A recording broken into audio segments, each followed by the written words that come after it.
ہماری شریعت یہ چاہتی ہے کہ قتل ہونا بند ہو جائیں. آپ دنیا کا سروے کر لیں, جو ٹریول کرتے ہیں انہیں پتا ہے کہ جس ملک میں سزا اور جزا کا معاملہ ہے, جس ملک میں قانون سخت ہے, وہاں جرم نہ ہونے کے برابر ہے.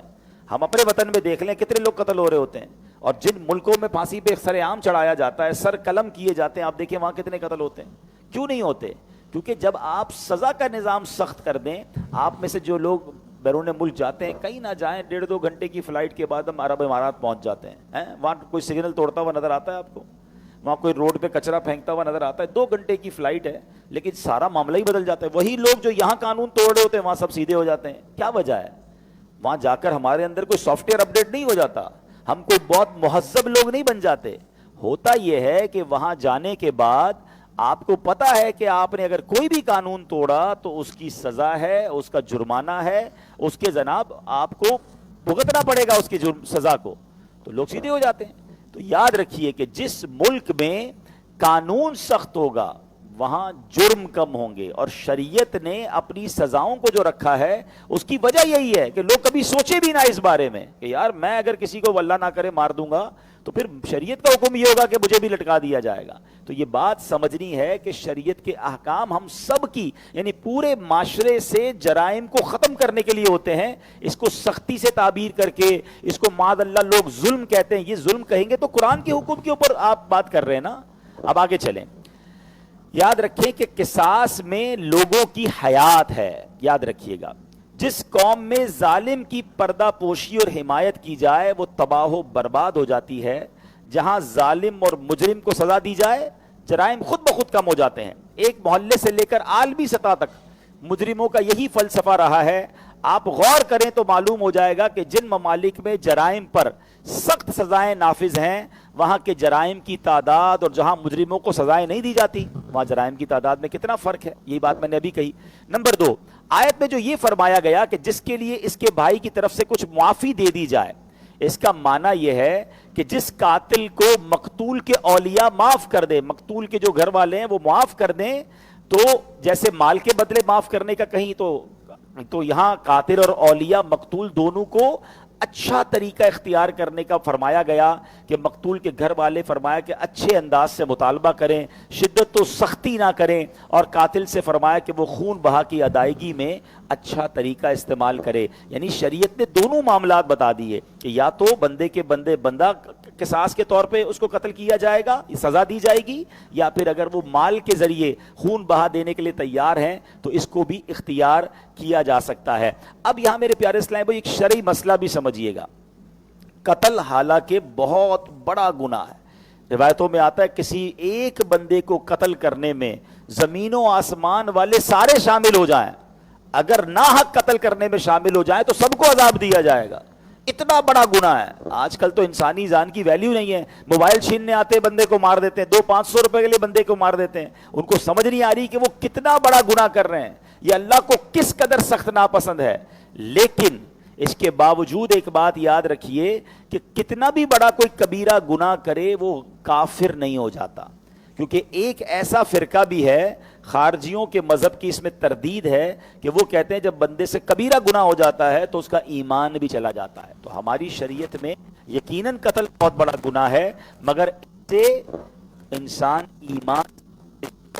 حضرت انس رضی اللہ تعالیٰ عنہ سے روایت ہے نبی پاک علیہ الصلوۃ والسلام نے ارشاد فرمایا 3 چیزیں ایمان کی بنیاد ہیں.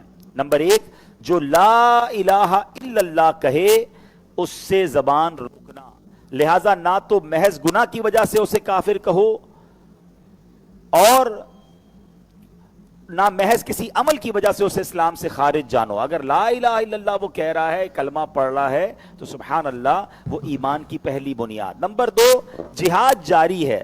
جب سے مجھے اللہ تعالیٰ نے بھیجا یہاں تک کہ اس امت کی آخری جماعت تک دجال سے جہاد کرے گی.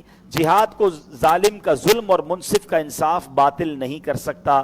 نمبر 3, تقدیروں پر ایمان. تو پتہ چلا کہ کبیرہ گناہ کرنے والا جو ہے وہ ایمان سے خارج نہیں ہوتا, البتہ اسے توبہ کرنی چاہیے, اسے خوب اللہ کی بارگاہ میں معافی مانگنی چاہیے اگر انسان سے کبھی بھی اللہ نہ کرے کبیرہ گناہ ہو جائے۔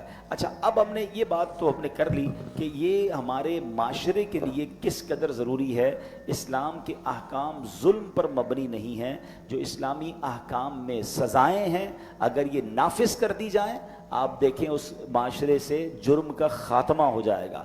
آج چھوٹی سی مثال دیتا ہوں، کبھی کبھی ہماری حکومت کی طرف سے کوئی اعلان آ جاتا ہے، مثال کے طور پہ کچھ عرصہ پہلے آیا کہ بھئی ہیلمٹ کے بغیر جو موٹر سائیکل چلائیں گے ان پر چالان ہوگا۔ آپ دیکھیں لوگوں نے ہیلمٹ پہننا شروع کر دیا۔ ڈبل سواری پہ جب پابندی ہوتی ہے تو لوگ ڈبل سواری سے بچ جاتے ہیں، نہیں کرتے۔ تو پتہ چلا کہ قانون جب گورنمنٹ نافذ کرتی ہے تو چیزیں بہتر ہونا شروع ہو جاتی ہیں۔ تو اگر سزائیں ہوں گی تو جرم کم ہوں گے۔ سزاؤں کو برا نہ کہیں، جرم کو برا کہیں، اور ان جرموں کو روکنے کے لیے شریعت کا ایک قانون ہے۔ خدا نخواستہ اگر کسی سے کوئی گناہ ہوتا ہے، ایسا جرم ہوتا ہے جس کی شریعت میں سزا ہے، تو اس کو سزا دیں، پھر دیکھیں پیچھے کون کرتا ہے۔ آپ کو پتہ ہے ایک بار سرکار دو عالم علیہ الصلوۃ والسلام کے دور میں ایک بڑے خاندان کے کسی فرد نے چوری کی، اور وہ گواہ ثابت ہو گیا کہ چوری ہو گئی ہے، تو حکم دیا گیا کہ اس کے ہاتھ کاٹے جائیں گے۔ اور وہ بہت بڑے قبیلے سے تعلق رکھتے تھے، تو باقاعدہ ان کی سفارش لے کر کچھ صحابہ کرام نبی پاک کے پاس آئے۔ غالباً وہ خاتون تھی کہ حضور وہ بڑے خاندان کی خاتون ہیں، ان کے ہاتھ کاٹے جائیں گے تو خاندان میں نام خراب ہو جائے گا، کوئی صورت نکل آئے۔ تو سرکار دو عالم علیہ الصلوۃ والسلام نے بڑے جلال میں فرمایا کہ اگر میری بیٹی فاطمہ بھی یہ جرم کرتی تو میں اس کے بھی ہاتھ کاٹنے کا حکم دیتا۔ یہ یاد رکھیے، جس معاشرے میں انصاف لیول ہو جائے نا، سب کے لیے انصاف ہو، امیر کے لیے الگ، غریب کے لیے الگ، طاقتور کے لیے الگ، کمزور کے لیے الگ، وہ معاشرہ برباد ہو جاتا ہے۔ ہماری اچھا اب ہم پرابلم کیا ہے، ہم جب بیرون ملک جاتے ہیں، یورپ جاتے ہیں، دوسرے ملکوں میں جاتے ہیں، کہتے ہیں کیا انصاف ہے، دیکھیں ہم مسلمانوں میں انصاف نہیں ہے، ان ملکوں میں بڑا جسٹس ہے، فوراً جواب ملتا ہے جناب یہی تو قرآن نے کہا تھا، ہم نے اپنے کاموں کو نہیں نافذ کیا نا، ہم اپنی شریعت کو نافذ کر دیں تو آج بھی مسلمان ممالک ون آف دا ٹاپ ہو جائیں گے انصاف کے معاملے میں، قانون کے معاملے میں، اور جناب جرائم 0% ہو جائیں گے۔ پرابلم یہ ہے ہم قرآن کو بھلا بیٹھے، شریعت کو بھلا بیٹھے، اور دوسری قوموں سے انسپریشن لیتے ہیں۔ وہ کہتے ہیں نا درس قرآن اگر ہم نے نہ بھلایا ہوتا، درس قرآن اگر ہم نے نہ بھلایا ہوتا، یہ زمانہ نہ زمانے نے دکھایا ہوتا۔ پرابلم یہی ہے، ہم کہتے ہیں جناب باہر بڑی صفائی ہے، بڑے جناب کلین ماحول ہے، حدیث نہیں سنی صفائی نصف ایمان ہے؟ کس مذہب میں یہ کہا گیا کہ نصف ایمان، نصف of the religion, half of the religion صفائی ہے؟ نبی پاک نے فرمایا کتنی تعلیمات، طہارت، مسلمان سے زیادہ پاک کون رہتا ہے؟ بار بار وضو کرنے کا کیوں کہا گیا؟ آپ کو غسل کرنے کا کیوں کہا گیا؟ جمعے کو غسل فرض بھی نہیں ہے تو جمعے کو سنت ہے، سنت والا غسل کریں۔ بار بار صفائی، پاکیزگی، پیورٹی، اسلام ہماری تو نماز کی شرائط میں سے طہارت ہے۔ جب تک طہارت نہیں ہوگی ہم نماز شروع نہیں کر سکتے۔ ہم صاف نہ ہوں، بے غسل ہیں تو قرآن کو ہاتھ نہیں لگا سکتے، قرآن پڑھ بھی نہیں سکتے، بے وضو نہ ہو تو قرآن اٹھا نہیں سکتے۔ ہم سے زیادہ کون صفائی کی بات کرتا ہے؟ مگر پرابلم یہ ہے کہ ہمارے اندر اسلام نہیں آتا، ہم اسلامی تعلیمات پر عمل نہیں کرتے اور دوسری قوموں سے انسپائر ہوتے ہیں۔ لوگ کہتے ہیں یار کتنے ادب سے بات کرتے ہیں، کتنا پولائٹ بات کرتے ہیں۔ ارے اسلام کو تو پڑھیں، اسلام کہتا ہے ملاقات کریں تو کہیں السلام علیکم ورحمۃ اللہ وبرکاتہ۔ مسکرانا صدقہ کہا گیا اسلام میں۔ اگر آپ اسلام کی تعلیمات کو ہم امپلیمنٹ کر لیں نا، ہم سے زیادہ پولائٹ، ہم سے زیادہ خوش اخلاق، ہم سے زیادہ مینرز والی کوئی قوم ہی نہیں ہو سکتی۔ ہم خواہ دوسرے لوگوں سے متاثر ہو رہے ہیں۔ ہمارے نبی علیہ الصلوۃ والسلام تو رول ماڈل ہے نا، نہ ان کو پڑھا، نہ ان کو سمجھا، نہ ان کو فالو کیا، اور دوسرے لوگوں نے ہماری کتابوں سے اٹھایا، امپلیمنٹ کر لیا۔ تھوڑا سا ہسٹری پڑھا بھی کرو۔ آج یورپ آپ کو بڑا صاف ستھرا چمکدار دکھتا ہے، صدیوں 200-300 سال پہلے یورپ میں غسل خانے نہیں ہوتے تھے، لوگ کئی مہینوں تک گندے رہتے تھے۔ پڑھیں آپ ان کو۔ ہمارے پاس اس زمانے میں ہمارے بادشاہوں نے وضو خانے، غسل خانے اور حمام بنائے گئے، یعنی مسلمان صدیوں سے پاک صاف ستھرے رہنے والی قوم۔ یہ سب چیزیں وہاں نہیں تھیں۔ اب بھی اگر آپ کا کبھی موقع ملے، میں نے اپنی آنکھوں سے دیکھا ہے کہ یورپ کے اب بھی اگر کسی پرانے ہوٹل میں چلے جائیں، کسی پرانے گھر میں جائیں، تو جو بیسن ہوتی ہے نا، اس میں دونوں نل ساتھ کھلتے ہیں، ٹھنڈے پانی کا الگ ہوگا، گرم کا الگ ہوگا۔ تو میں سوچنے لگا کہ یار اس سے کیسے ہاتھ منہ دھوئیں گے، اتنا ٹھنڈا اور اتنا گرم؟ تو بتایا اس کو بند کر کے اسی میں پانی جمع کرتے ہیں اور اسی کے اندر منہ دھو رہے ہوتے ہیں۔ اب بتائیں یہ پاک صافی ہے یا گندگی ہے؟ یعنی یہ سب چیزیں نہیں سمجھ آئیں پچھلی قوموں کو. الحمدللہ یہ اسلام نے ہمیں تعلیمات دی. اور ایسی بہت ساری باتیں ہیں, اگر میں صرف کبھی موقع ملا نا تو میں اسلام کی خوبصورتی اور ہماری انسپریشن جو دوسری قوموں سے, اس پر کبھی ہم بیان کریں گے کہ جس بات سے آپ دوسری قوموں سے متاثر ہوتے ہیں, چاہے وہ انصاف ہو, چاہے وہ صفائی ہو, چاہے وہ قانون ہو, چاہے وہ وقت کی پابندی ہو. وقت کی پابندی کی بات کر لو. لوگ کہتے ہیں یار وقت کی پابندی, بیرون ملک میں جاتے ہیں تو نہ ٹرین لیٹ ہوتی ہے تو نہ جہاز لیٹ ہوتا ہے, لوگ ٹائم پہ آتے ہیں, ٹائم پہ جاتے ہیں. مجھے بتائیں کوئی ایک مذہب بتائیں, کوئی ایک ریلیجن بتائیں جس میں اتنی وقت کی پابندی ہو جتنی اسلام کے اندر وقت کی پابندی ہے. اب کیسے آپ کہیں گے, مجھے بتائیں. ہماری تو ایسی وقت کی پابندی ہے, 1 منٹ زیادہ ہم سحری بند نہیں کر سکتے, 1 منٹ پہلے ہم افطار نہیں کر سکتے, 1 منٹ اوپر ہو جائے تو ہم ظہر کی نماز نہیں پڑھ سکتے. نماز ٹائم کے اندر, ابھی 1 منٹ باقی ہے تو نماز شروع نہیں کر سکتے. شروع بھی ٹائم کے اندر کرنی ہے, ختم بھی ٹائم کے اندر کرنی ہے. افطار ٹائم پر, سحری ٹائم پر. اچھا سبحان اللہ, ہمارے اوقات ابکار سارے نماز کے ٹائم پر. دیکھیں اسلام کے 5 فرض ہیں نا, مین جو پلر آف اسلام, نماز, روزہ, حج, زکوٰۃ, اور پھر آ گیا اللہ پر ایمان لانا, توحید. ان چاروں میں وقت کی اہمیت دیکھیں. نماز بغیر ٹائم کی پابندی سے نہیں ہو سکتی. روزہ بغیر ٹائم کی پابندی سے نہ شروع ہو سکتا ہے نہ افطار ہو سکتا ہے. ٹھیک ہے. تیسرا کیا ہے, زکوٰۃ. زکوٰۃ میں ٹائم کیا ہے, جب تک سال نہیں گزرے گا, سال گزرنے کے بعد, ٹائم پورا ہونے کے بعد ہماری زکوٰۃ ہم پر لاگو ہوگی. چوتھا کیا ہے, حج. اللہ اکبر, کیسی ٹائم کی پابندی ہے. جس دن عرفات جانا ہے اس دن عرفات جانا ہے. غروب آفتاب سے پہلے نہیں نکلنا تو نہیں نکلنا. رات مزدلفہ میں گزارنی ہے تو مزدلفہ میں گزارنی ہے. طواف الزیارہ کا ایک پرٹیکولر ٹائم ہے, اسی ٹائم میں طواف الزیارہ کرنا ہے. اتنے بجے سے لے کر اتنے بجے تک رمی کرنی ہے.